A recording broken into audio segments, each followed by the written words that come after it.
I'm Abigail, 29, and I stood alone at my baby Emily's funeral while my parents attended my brother's pool party.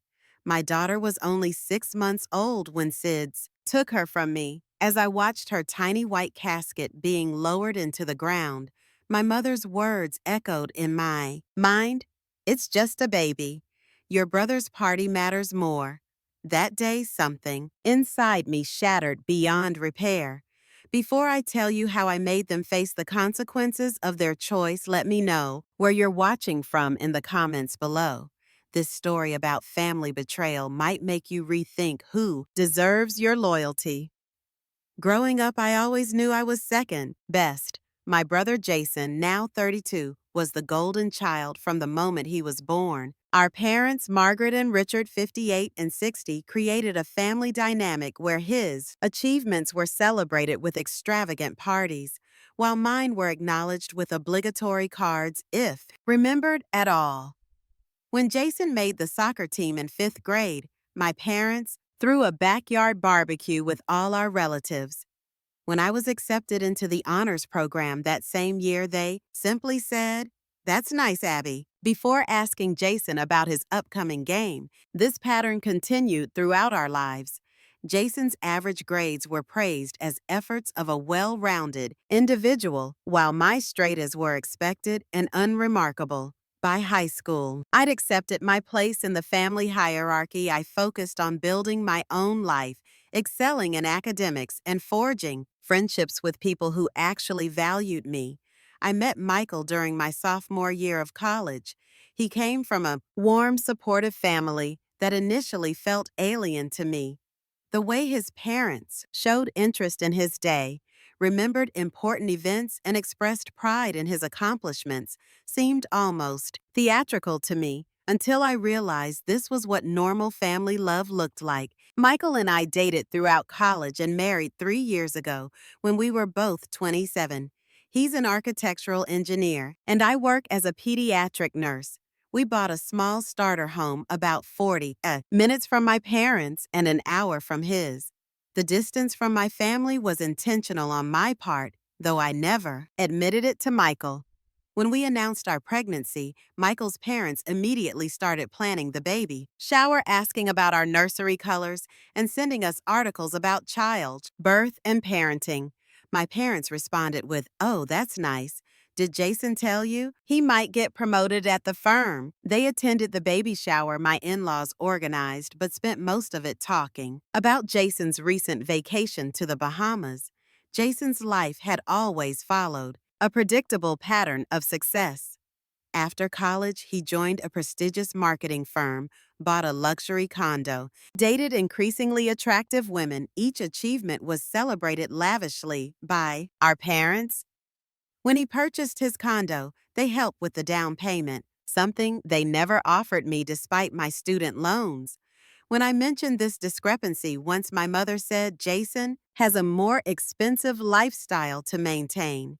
You and Michael are more practical people." Emily was born on a snowy January morning. He had Michael's dark hair and my blue eyes. Holding her for the first time, I felt a love so intense it physically hurt. Michael's parents arrived at the hospital within hours, bearing gifts, tears, and so much joy. My parents came the next day, stayed for exactly 45 minutes, and left when my mother remembered she had a hair appointment. Over the next 6 months, Michael's parents visited weekly, sometimes just to give us a break so we could nap or have dinner alone. They took thousands of pictures of Emily, created a special photo album, and constantly told us what a beautiful family we were. My parents visited exactly twice. The first visit was 3 weeks after Emily's birth, when my mother's book club friend insisted on seeing the baby. The second was when they were in the area for one of Jason's work dinners. They held Emily awkwardly as if she were a ticking bomb, and seemed relieved when she started crying, and I took her back. Despite their indifference, I sent them weekly photo updates of Emily's milestones, her first smile, her first time rolling over, her first laugh. My mother would occasionally respond with a thumbs up emoji. My father never responded at all 2 months before. Emily died. Jason announced his engagement to Stephanie, a pharmaceutical sales representative he'd been dating for 8 months. My parents immediately began planning an elaborate engagement party. My mother called me daily with updates about the venue, the menu, and the guest list. The party was scheduled for the same weekend as Emily's dedication. At our church, a ceremony my parents had already committed to attending, Yanai reminded my mother of the conflict. She said, "Oh, we'll have to miss the baby thing. This is Jason's engagement. Abby, that's a once in a lifetime event. A baby. Dedication only happens once, too," I wanted to say. But I swallowed the words, as I had so many times before. A week before Emily died, she developed a slight cold. Nothing serious, just a runny nose and some congestion.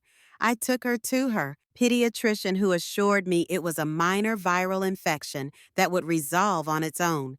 Still, I took a few days off, worked to care for her. By the weekend, she seemed better, eating normally, smiling her gummy smile that always melted my heart. I had no way of knowing those would be our last days together. It was a Tuesday night when our world collapsed. Michael and I had put Emily to bed around 8 after her evening bottle. She'd been completely normal that day, babbling, playing with her favorite stuffed rabbit, eating well. We had dinner, watched an episode of a show we'd been following, and went to bed around 11:00. The baby monitor remained silent all night, too silent when I woke at 6:00 a.m. for my early shift at the hospital. Something felt wrong. Emily usually woke around 5 for a feeding. I went to her nursery, the room we'd painted soft yellow with woodland creatures on the walls. In her white crib surrounded by the stuffed animals given to her by Michael's parents, Emily lay still too. "Still, Emily," I whispered, touching her cheek. It was cold. What happened next exists in my memory as disjointed fragments, my screams waking Michael, footsteps pounding down the hallway, his hands pushing me aside to perform CPR on our daughter's tiny body, my trembling fingers dialing 911, the dispatcher's calm voice asking questions I could barely comprehend, the arrival of paramedics in our peaceful suburban home, their grim faces as they continued resuscitation efforts, the ambulance ride with Emily's motionless body, the hospital's bright lights, a doctor with kind eyes delivering the worst news any parent could hear. "I'm so sorry your daughter died from what appears to be sudden infant death syndrome." Michael collapsed against the wall. I stood, frozen, unable to process the words. This couldn't be real. We'd done everything, right? Emily slept on her back in a bare crib. We never used blankets. We kept the room at the right temperature. We'd followed every SID's prevention guideline, yet there we were in a sterile hospital room being asked if we wanted to hold our daughter one last time. We spent hours with Emily memorizing her face, holding her cold little hands, kissing her forehead. The hospital chaplain came. A grief counselor spoke to us. Someone mentioned funeral arrangements. The words washed over me without meaning. Eventually, I remembered to call my parents. With shaking hands, I dialed my mother's number. "Mom," I said. When she answered, my voice breaking, "Emily died last night. Sids, we're at the hospital now." There was a pause before she responded. "Oh, Abby, that's terrible." No. Gasp. No tears, no immediate promise to come right away. Just a flat acknowledgement of the information. "We need to arrange a funeral," I continued, desperate for her to understand, to offer support, to be a mother to me when I needed one most. "Yes, I suppose you do. Let us know the details." That was it. No questions about how we were coping or offers to help with arrangements. Michael's parents, in contrast, were already on their way to the hospital, having dropped everything the moment we called. The next few days passed in a blur of paperwork, decisions, and overwhelming grief. Michael and I moved through the world like ghosts, Barely eating, barely sleeping, his parents took care of practical matters, contacting the funeral home, ordering flowers, arranging for food after the service. My parents called once to ask when the funeral would be Friday at 11. I told my mother. At Greenview Cemetery Friday, she repeated, "Oh dear, that's the day of Jason's pool party to celebrate his engagement. We've already committed to that. I thought I'd misheard her on this. Is Emily's funeral your granddaughter's funeral? I understand that, Abby, but we can't cancel on Jason now. All the arrangements are made. Everyone's coming. You understand, don't you?" I didn't understand. I couldn't comprehend how my parents could choose a party over their granddaughter's funeral. "No, Mom, I don't understand. Please explain it to me." She sighed, the sound crackling through the phone. "Abby, I know you're upset, but think rationally. It's just a baby. Your brother's party matters more. Emily was only here for a few months. You can always have another baby. But Jason's engagement is important to his future." The words hit me like physical blows. It's just a baby. Your brother's party matters more. You can always have another baby. In that moment, something inside me hardened. The hurt was so profound it transformed into something else entirely. A cold clarity about who my parents truly were, I see, was all I could manage to say before hanging up. Michael found me sitting on our bedroom floor phone, still in hand. When I told him what my mother had said, his face contorted with rage. He wanted to call them back to tell them exactly what kind of people they were, but I stopped him. I felt hollow beyond anger. "It doesn't matter," I said. "It's always been this way. I just never wanted to admit it." The morning of the funeral dawned bright and clear, Cruy. Beautiful for such a dark day. I stood in front of my closet staring at the black dress I'd bought the day before, trying to comprehend that I was selecting an outfit to wear to my child's funeral. We drove to the cemetery. I checked my phone one last time, harboring a desperate hope that my parents had changed their minds. There were no messages from them. Instead, there was a text from Jason. "Sorry about the baby. Hope the funeral goes okay. Excited to see everyone at the party later." I turned off my phone. Emily's casket was impossibly small, white, with silver handles adorned with pink roses. It looked like something that should hold a doll. Not my child. Standing beside it in the cemetery's Garden of Angels, a section reserved for infants and children, I felt detached from reality. Michael stood beside me, his face pale, his hand gripping mine so tightly it hurt. His parents flanked us on the other side, his mother openly weeping, his father steady but red-eyed. Around us gathered friends, colleagues, neighbors, even patients' families from the pediatric ward where I worked. My childhood friend Teresa had flown in from Chicago. My college roommate Lily was there with her husband. The conspicuous absence of my parents and brother created a void that everyone politely pretended not to notice. Though I caught the questioning glances, the confused whispers, Michael's mother had placed a protective arm around my shoulders. When people asked where my family was, smoothly changing the subject, Pastor David spoke about the brevity of Emily's life, but the depth of her impact. Some souls, he said, accomplished their purpose here on earth quickly. Emily brought joy, love, and a new dimension of humanity to Abby and Michael in her 6 months with them. During the service, my phone vibrated in my purse. I ignored it until after the final prayer, when I checked it briefly to see several Instagram notifications. Jason had posted photos from his pool party.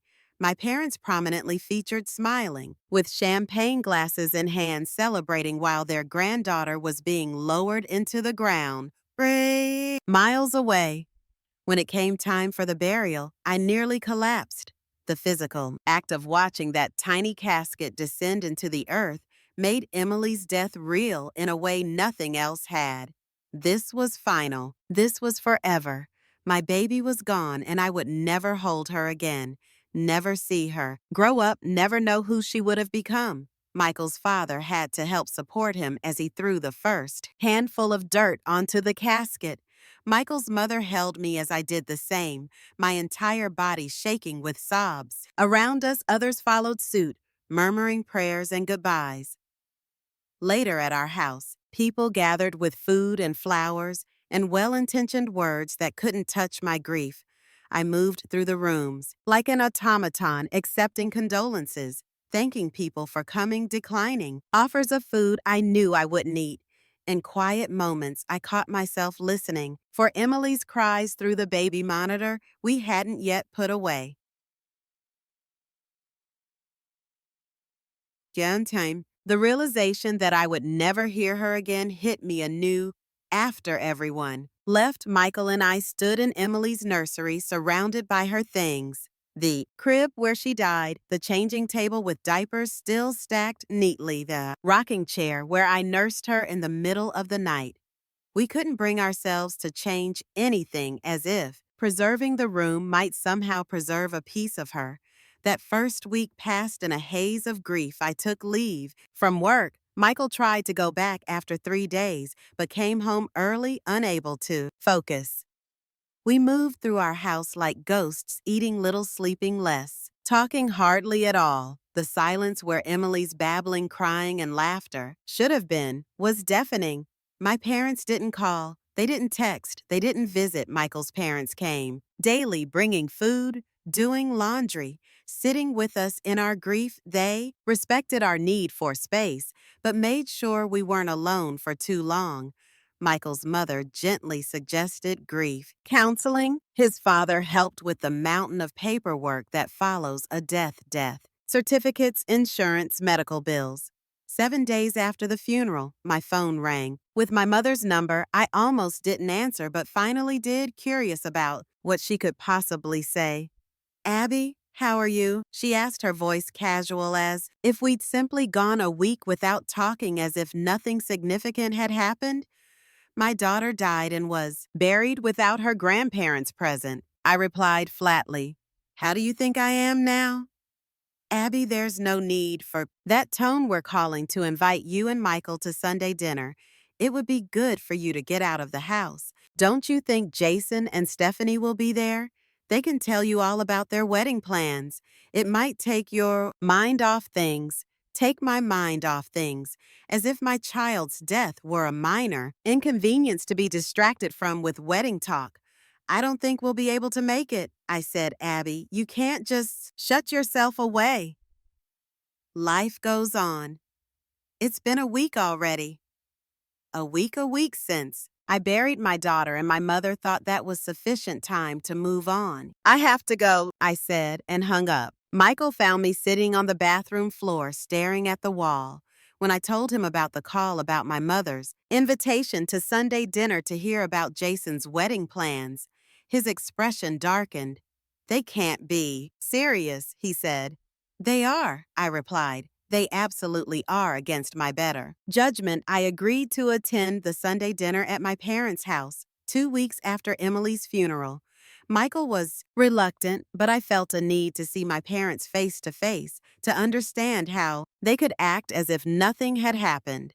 We arrived at the suburban colonial home where I'd grown up, the house with the meticulously maintained lawn and the living room that was kept pristine for guests. My mother greeted us, with their kisses, careful not to smudge her lipstick. My father nodded from his armchair, barely looking up from his newspaper. Jason and Stephanie sat on the couch, wedding magazines spread before them. Abby, Michael, come in, my mother said. Dinner's almost ready. Jason was just showing us the venue they're considering for the reception. It's absolutely breathtaking. No mention of Emily. Acknowledgement of our loss. No recognition that we might not be in the mood to discuss wedding venues, and sat stiffly on the love seat while Jason dominated the conversation with details about the wedding budget, the guest list, the honeymoon options. My parents hung on every word, offering suggestions and approval. I noticed a new photo on the mantel. Jason and Stephanie at the pool party, the same party they'd chosen over Emily's funeral. During dinner, my mother served roast beef and Yorkshire pudding. Jason's favorite. The conversation revolved entirely around Jason's promotion at work. Stephanie's dress shopping plans, and my parents' ideas for the rehearsal dinner. Finally, during dessert, I couldn't take it anymore. Did Emily's funeral interfere with your pool party? I asked, my voice cutting through a discussion about wedding photographers. The table fell silent. My mother's smile froze on her face. Abby, she said with a nervous laugh, let's not bring up unpleasant topics at dinner. Unpleasant topics, I repeated. You mean my daughter's death, your granddaughter's funeral that you skipped? Now, Abby, my father, interjected. What's done is done. No sense dwelling on the past. The past. It was 2 weeks ago. Jason rolled his eyes. See, this is why we didn't want to bring it up. Always make everything so dramatic, Abby. I stared at him incredulous. Dramatic, my baby died. Jason died. And none of you came to her funeral because you were too busy having a pool party. It wasn't just a pool party, my mother said defensively. It was a celebration of Jason and Stephanie's engagement. We'd been planning it for weeks. We couldn't cancel at the last minute, but you could miss your granddaughter's funeral. You could tell me it's just a baby and that I can always have another one. Michael, who had been silent until now, put down his fork. With a clatter, I've sat here trying to be respectful, but this is beyond belief. Do you have any idea what Abby has been through? What we've been through? My mother looked affronted. Of course we do. We're very sorry for your loss. But life must go on, mustn't it? Dwelling in grief isn't healthy. It's been 2 weeks. Michael said, his voice dangerously quiet. 2 weeks since we buried our daughter, and you haven't once asked how we're doing. You haven't offered to help. You haven't acknowledged our pain in any way. My father cleared his throat. We thought it best to give you space. I laughed bitterly. Is that what you call it? Because from where I'm sitting, it looks like indifference. It looks like you care more about Jason's engagement party than your own granddaughter's death. That's not fair, Abby, Jason said. Mom and Dad had already committed to my party. They couldn't be in 2 places at once. Made a choice, Jason, and they chose you as they always have. A tense silence fell over the table. Stephanie looked uncomfortable, studying her plate intently. Actually, my mother said finally, several relatives asked where we were during the funeral. We told them we couldn't attend due to health issues. Your father's back, you know. The revelation hit me like a physical blow. They had lied to the family about why they missed Emily's funeral. They were ashamed enough to lie, but not ashamed enough to actually show up. You lied, I whispered. Well, we could hardly tell them we were at a pool party, could we? My mother replied as if this were perfectly reasonable. People wouldn't understand. I don't understand, I said, standing up, and I never will. Michael and I left without finishing dessert. In the car, he held my hand as I sobbed, the full weight of my family's betrayal finally hitting me. Over the next month, our marriage strained under the dual burdens of grief and family tension. Michael and I began seeing a grief counselor who specialized in infant loss. During one session, Dr. Patrice asked about our support systems. Michael's family has been incredible. I said mine less so. When I explained what had happened, Dr. Patrice's professional demeanor slipped momentarily, revealing shock before she composed herself. That sounds incredibly painful, she said, carefully. Have you always felt that your parents favor your brother? This opened a floodgate. Week after week, I unpacked a lifetime of subtle and not so subtle favoritism. The missed dance recital because Jason had soccer practice. Ethis, forgotten birthdays because they coincided with Jason's events. The college fund that was half the size of Jason's because girls usually get married and have a husband to take care of them. Dr. Patrice introduced terms like golden child and scapegoat. She explained dynamics in narcissistic family systems. With each session, I gained clarity. This wasn't just about the funeral. This was about a lifetime of being treated as less than, culminating in the ultimate dismissal of my most profound loss. What do I do with this knowledge? I asked Dr. Patrice during our sixth session. How do I move forward? That depends on what you want, she replied. Some people choose to maintain limited contact with boundaries. Others find they need a clean break. What feels right to you? I thought about my parents' casual cruelty about the moments of grief I'd experienced alone while they celebrated my brother. I thought about Emily, how she deserved grandparents who valued her life, who would have moved heaven and earth to be there to honor her death.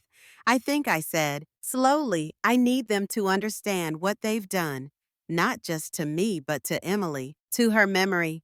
Before I can decide about our future relationship, they need to face what happened, and if they can't or won't acknowledge it, Dr. Patrice asked gently, then I'll have my answer.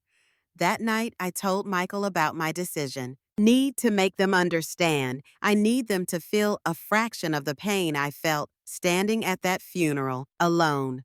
Michael looked concerned. What are you planning to do? Nothing destructive, I assured him. Just the truth they've been avoiding for years. I'm worried about you, he admitted. Confronting them might make things worse, worse than losing our daughter and being told it doesn't matter because it's just a baby, worse than standing alone at her funeral because a pool party was more important. I don't think that's possible, Michael. He held me close. Whatever you decide, I'm with you every step of the way. That night, I made my decision. Time for silence was over. I didn't want revenge. Not exactly what I wanted was acknowledgement, a recognition of the pain they'd caused, an understanding of the damage they'd done. I wanted my parents to feel the weight of their choice, to see it clearly for what it was. Above all, I wanted to ensure they could never rewrite history, never pretend they'd been supportive when they were. Anything but. My first step was to decline the invitation to Jason's engagement party.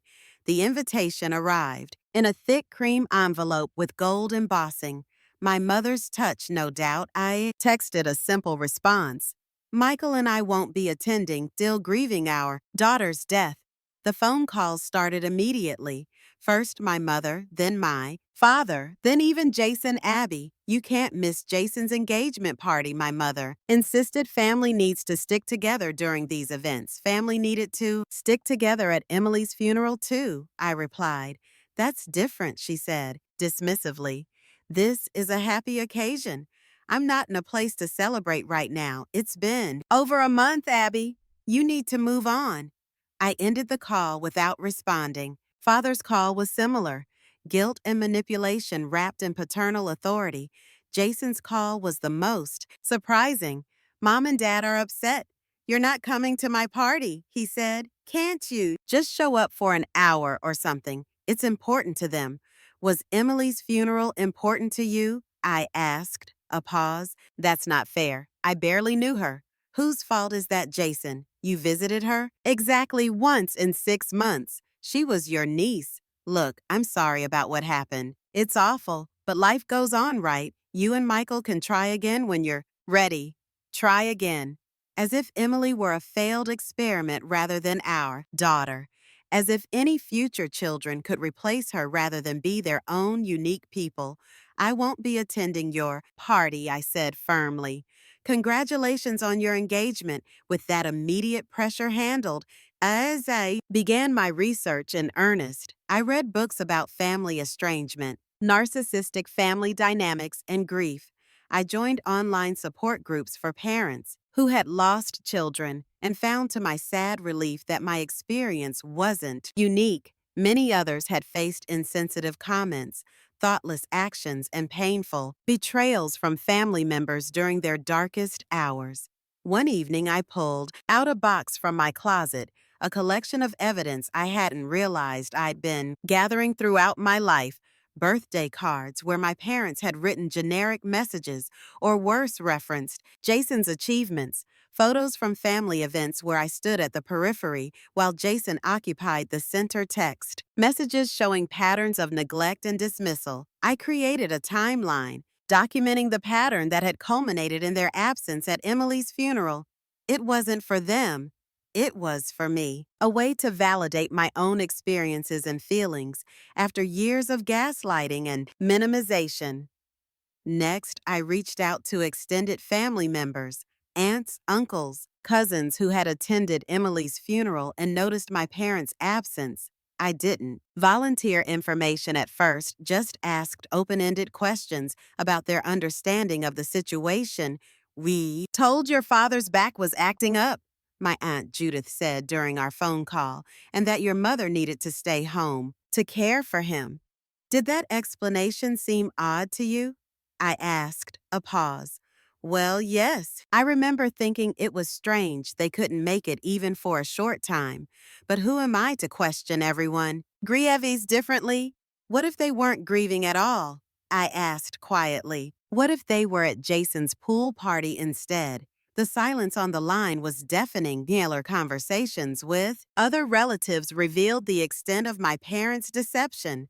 They told consistent lies to explain their absence, creating a narrative where they were victims of circumstance rather than people who had made a deliberate choice. After 2 months of preparation, I was ready for the final step. I texted my parents, I'd like to meet with you to discuss moving forward from everything that's happened.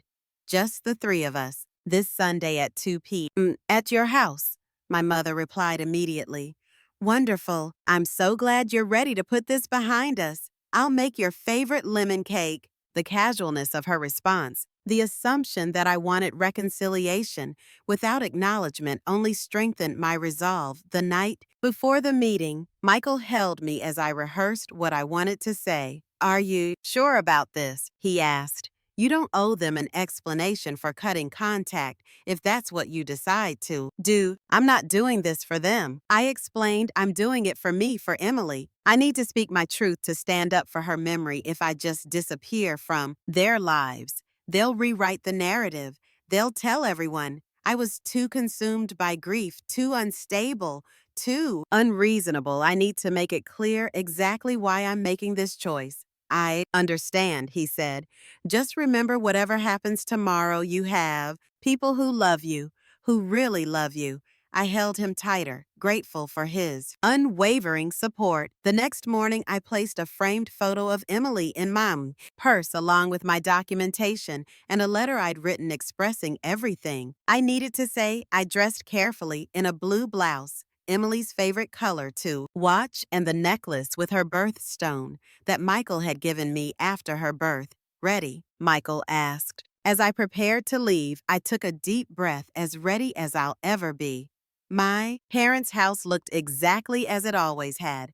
Immaculate lawn, trimmed hedges, fresh flowers in the window boxes. I sat in my car for several minutes, gathering strength for what was to come.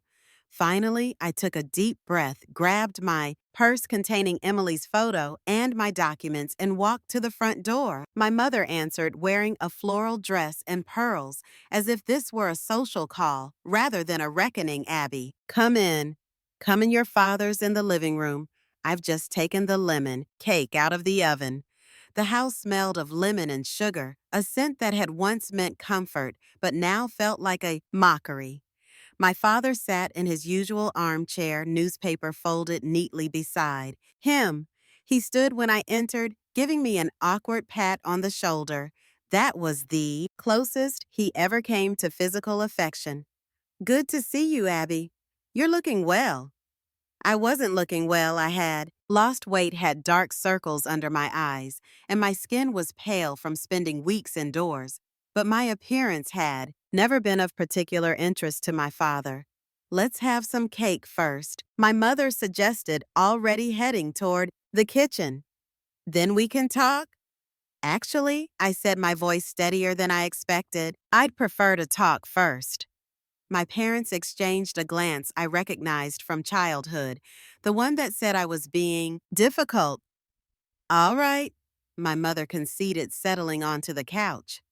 What did you want to discuss? I sat opposite them, placing my purse beside me. I wanted to talk about Emily's funeral and why you weren't there. My mother's smile tightened. Abby, we've been through this. We had a prior commitment. A pool party. I said flatly. An engagement celebration. For your brother? My father corrected as if the terminology made a difference, Idomis. I see say, like to show you something.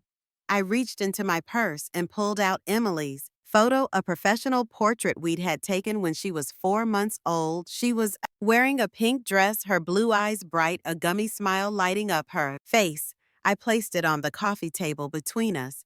My parents glanced at it, uncomfortably but said nothing. This is your granddaughter, I said. This is Emily. The Emily whose funeral you skipped to attend a pool party. The Emily you referred to as just a baby. The Emily, your son, my brother visited exactly once in her entire life. Abby, my mother began, but I held up my hand. I'm not finished. For as long as I can remember, you have made it clear that Jason matters more than I do. His achievements, his milestones, his happiness always took precedence over mine. I accepted that I built a life with people who valued me, despite your indifference. But when you chose to skip Emily's funeral, when you dismissed her death as insignificant, you crossed a line that can't be uncrossed. I pulled out a folder containing my documentation. I've been thinking about this a lot, trying to understand if this was an isolated incident or part of a pattern. I think the evidence speaks for itself. I handed them a printed timeline of events dating back to my childhood with specific examples of their favoritism towards Jason and dismissal of me, birthdays forgotten because of Jason's soccer tournaments. My college graduation dinner, cut short because Jason had a date. The substantial financial support they'd given Jason compared to the token assistance I'd received. My parents looked at the papers with expressions of mingled confusion and defensiveness. Is this supposed to be? My father asked. It's a record of your choices, I replied. A pattern that culminated in the most painful day of my life when I buried my daughter alone while you celebrated with Jason. You weren't alone, my mother protested. Michael was there and his parents. Yes, they were. Thank God for them. But my parents, Emily's grandparents, chose a party over her funeral and then lied to the family about why they weren't there. My father's face wrined. Didn't think it would look good. No, it wouldn't look good, I agreed, because it wasn't good. It was cruel. It was selfish. It was the clearest possible statement of your priorities. I pulled out my phone and showed them the screenshots I'd saved, the Instagram posts from Jason's party time-stamped during Emily's funeral service, my mother sipping champagne while I was listening to the pastor speak over my daughter's casket, father laughing with friends, while Michael and I were throwing dirt onto our baby's grave. Do you have any idea what it felt like to see these after the funeral? I asked, my voice finally breaking to know that not only were you absent, but you were celebrating. My mother's composure finally cracked. What do you want from us, Abby? We can't change what happened. No, you can't. But you can. Acknowledge it. You can stop pretending it was acceptable. You can recognize the pain you caused. We're sorry you were hurt, my father said stiffly. That's not an apology, I pointed out. That's placing the blame on me for being hurt rather than on you for your actions. A tense silence fell over the room. My mother looked at my father, clearly expecting him to fix this situation as he fixed everything with authority and dismissal. But even he seemed to recognize that his usual tactics wouldn't work here. What is it you want us to say? My mother finally asked, an edge of frustration in her voice. I pulled out the letter I'd written, my final piece of evidence. I don't want you to say anything. I want you to listen. This is what I need you to hear. I unfolded the paper and began reading. Dear Mom and Dad, I'm writing this because I need you to understand what your choices have meant to me. When Emily died, my world collapsed. Everything I knew, everything I believed, everything I hoped for was shattered in an instant. The only thing that could have made that pain worse was facing it alone, and that's exactly what your choice forced me to do. When you told me that Emily was just a baby and that Jason's party mattered more, you didn't just miss a funeral, you invalidated her entire existence. You told me that my child, your granddaughter, was disposable, replaceable, unimportant. You told me that my grief was inconvenient, my pain was exaggerated. My loss was negligible compared to Jason's celebration. This wasn't an isolated incident. It was the culmination of a lifetime of being treated as less than, of having my experiences minimized, my achievements overlooked, my needs dismissed. I've spent my entire life trying to earn the love and attention you give Jason, freely never understanding that the problem wasn't me, it was you. I'm not writing this to hurt you or to extract an apology. I'm writing because I need you to know that I see the truth now. I see the pattern. I understand that this will never change because you don't want it to change. And knowing that I need to protect myself and the memory of my daughter from further harm, for now I've decided to take a step back from our relationship. I need time and space to grieve Emily without having her existence diminished. I need to heal from not just her loss, but from the additional trauma of your response to it. I need to build a life surrounded by people who value me and who would have moved heaven and earth to be present on the worst day of my life. If someday you're willing to truly acknowledge what happened, to take responsibility for your actions without excuses or deflections, to commit to change, then perhaps we can begin to rebuild. Until then, this distance is necessary for my well-being and for honoring Emily's memory the way she deserves, with both sadness and resolve. Abby, when I finished reading, I looked up to see my mother crying silently, mascara tracking down her cheeks. My father sat rigid, his jaw clenched, but his eyes betrayed a flicker of something I'd rarely seen: uncertainty. "You can't be serious," he finally said, cutting us off over one missed event. I folded the letter fully and returned it to my purse. It wasn't one event. It was the final event in a lifetime of events. And I'm not cutting you off permanently. I'm stepping back until you can acknowledge the reality of what happened and commit to change. "This is ridiculous," my father insisted. "Everyone has favorite children. It's natural."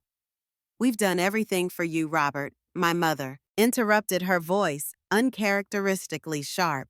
She was looking at Emily's photo on the table, really looking at it perhaps for the first time. "Stop." The room fell silent. Again, my mother reached for the photo with trembling fingers. "She had your eyes," she said quietly. "Yes," I replied. "She did. I never really looked at her," my mother admitted, her voice barely audible. "I was always so busy with Jason's things, with the engagement plans." My father shifted uncomfortably in his chair. "Margaret, don't. Abby's upset, but she'll come around. She always does." "No," I said firmly. "Not this time. This isn't something I can just get over. This is my line in the sand." I stood gathering my purse. "I've said what I came to say.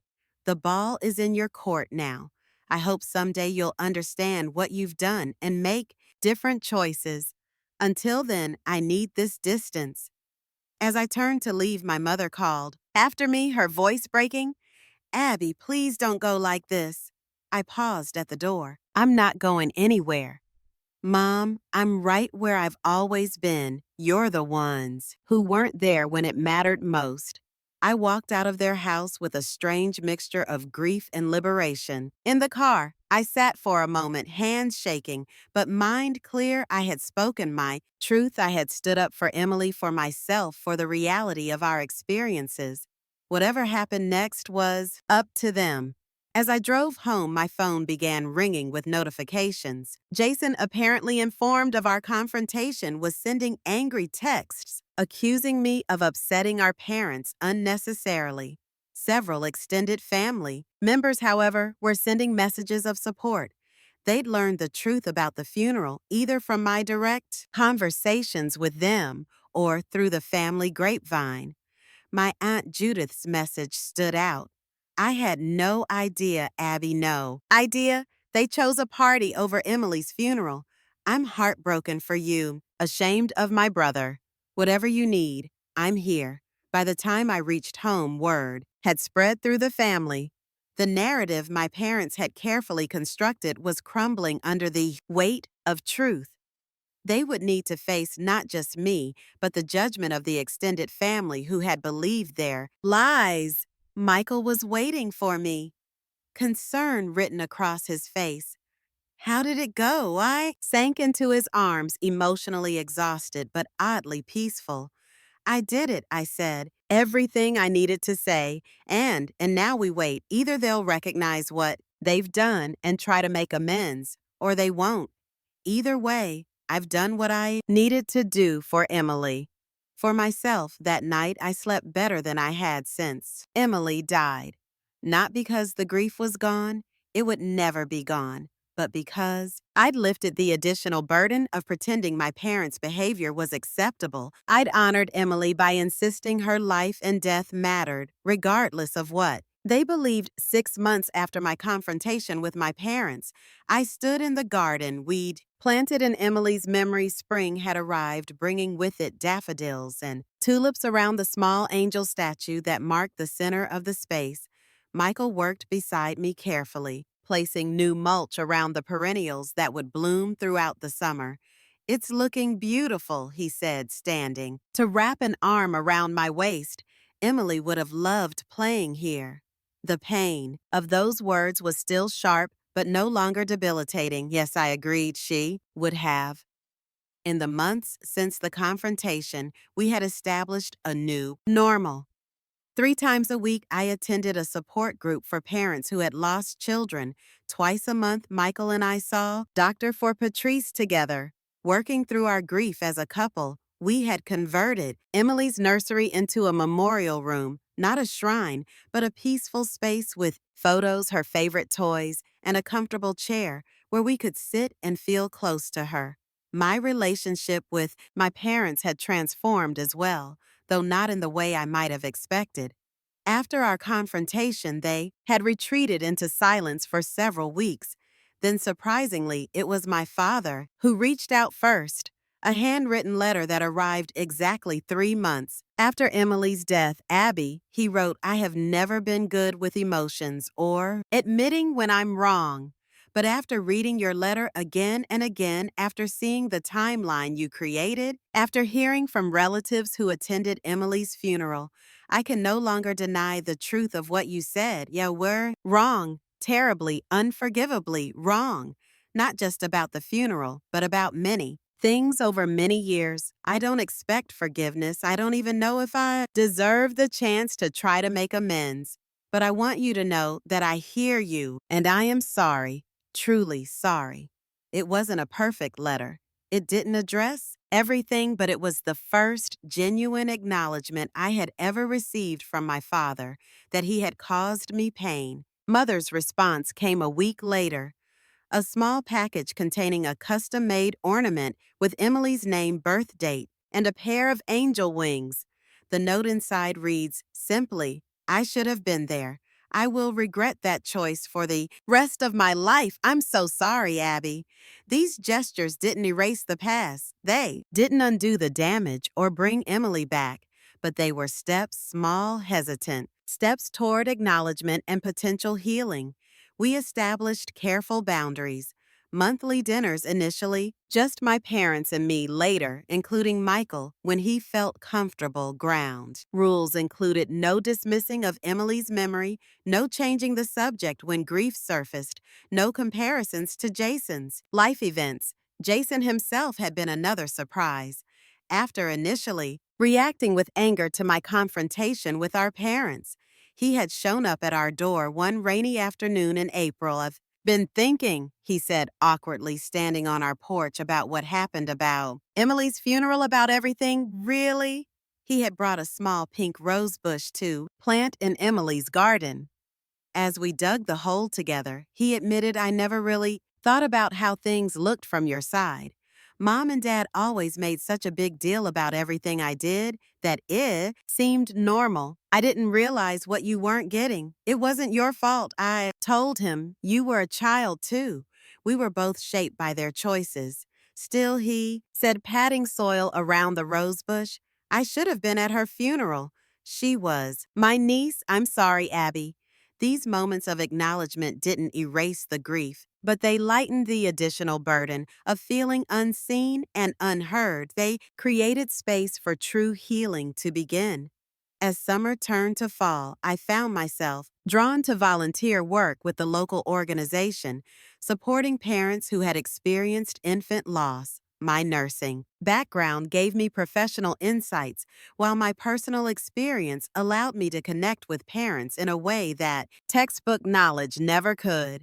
During one support session, a young mother named Rachel broke down describing how her in-laws had suggested she just try again, barely a month after losing her son to a congenital heart defect. "They don't understand," she sobbed. "They act like he was replaceable like any baby would do." I took her hand. "I understand. Parents missed my daughter's funeral for a pool party. They told me she was just a baby and that my brother's engagement celebration mattered more." Rachel's eyes widened. "What did you do?" I stood up for my daughter's memory. I said I made them face what they'd done, and then I focused on healing myself with or without their understanding. "Did it help?" she asked. Standing up to them, I thought about it carefully.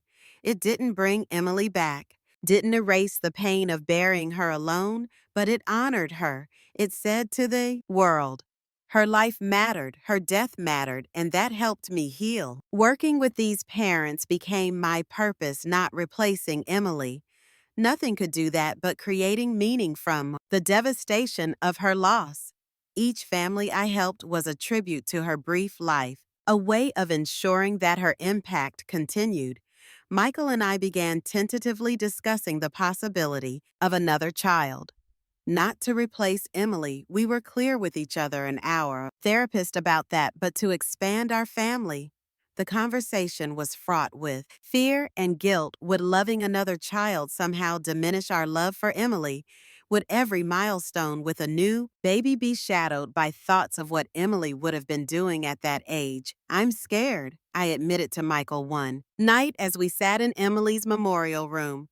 "Terrified, actually."